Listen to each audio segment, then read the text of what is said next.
Subscribe to our channel by clicking the subscribe button. Click the bell button and enjoy the latest uploads from our channel. Assalamu alaikum wa rahmatullahi wa barakatuh. How are you doing? Are you enjoying this amazing conferencing?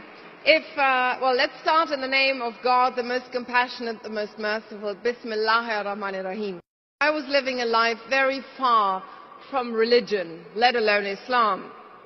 I was working in an environment, that obviously was filled with lights, glamour, action, stars, all sorts of things, but not exactly spirituality.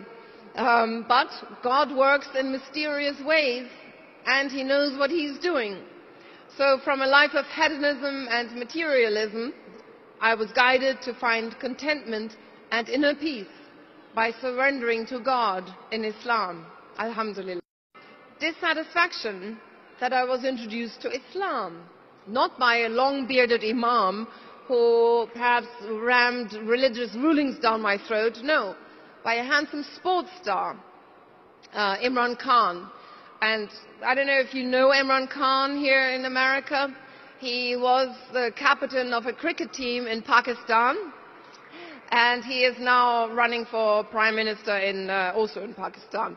Anyway, so he talked about philosophy, and I always liked philosophy, and he talked about Islamic philosophy. And in fact, just when I met him, he had just won the World Cup for Pakistan, which had completely passed me by, because being German, I wasn't raised with cricket, so I had no idea who he was. Anyway, he challenged me about the ethical and moral values, you can say. He asked me, for example, what was the purpose of life? What is the purpose of our life? This is one question each and every one of us needs to ask themselves. Why are you here on this earth? What is your contribution going to be? What is it all about? And I simply didn't have an answer. I hadn't thought about it at the time. So anyway, he asked me out, and the first time I turned up to go out with a few friends, I was wearing a mini dress. And we were going out with a few Pakistanis and Indians, and he asked me if I wouldn't mind keeping on my coat all evening, because in his culture, women and men don't show flesh. So, okay, I did that. And, it was a little bit odd, but then when I started thinking about it, it actually made sense. Why should a woman, with her skin, showing her skin, get places in life? Even in business nowadays, I'm always surprised why women often show cleavage and wear mini dresses, whereas men always wear suits. I mean, how degrading it is for a woman having to always show her assets.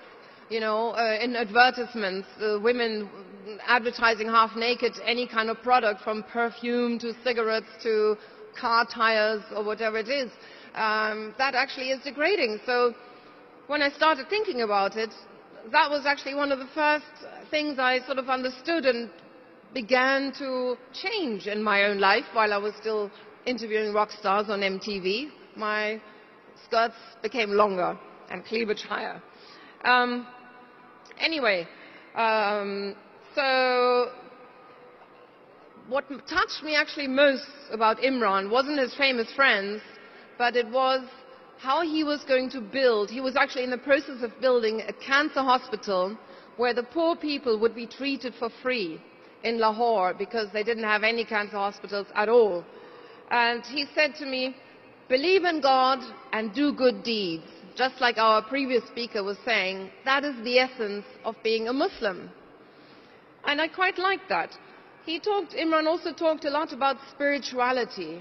The fact that we are made of mind, body and soul, and our soul needs nourishment like the body. And until then I hadn't even noticed I had a soul. So actually my discussions with Imran were a little bit of a wake-up call for me.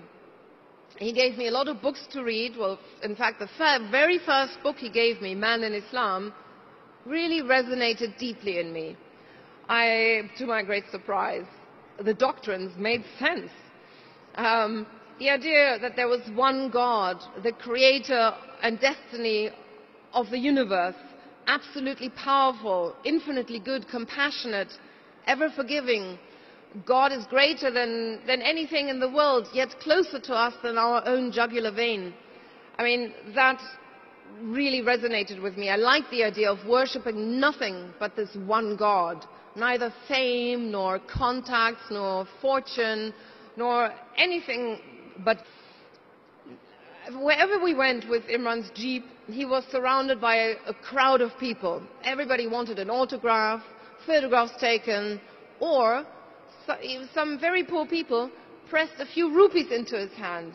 This is for the hospital, you know. And he used to say, it's the poor people who build the hospital, not the rich. He was very impressed by his fellow countrymen being so ready to help. And in fact, everybody wanted to be part of it. I witnessed this.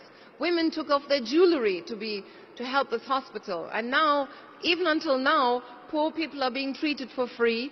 And they're building a second hospital, I believe, I think in Peshawar. And it's a huge success. And you know, it was this friendship and faith, this support of the people for whatever, when I feel it now, you know, for no other reason except for attaining God's pleasure. This is something that is very, very touching when you become a Muslim. So after 3 years of researching, and my friendship with Imran actually had finished, I realized Islam is not an academic exercise. If I wanted to taste the spiritual fruits and feel the religion, feel the spiritual fruits, there was only one way. Get down on your prayer mat and start practicing. So since then, I must say that inner void is filled with meaning, and prayers, dhikr, reading about Islam, God, how to better your character, is my internal inspiration. I pray that we all find ways and means to grasp the light in our souls and disseminate it into the world. Thank you very much, and inshallah, thank you.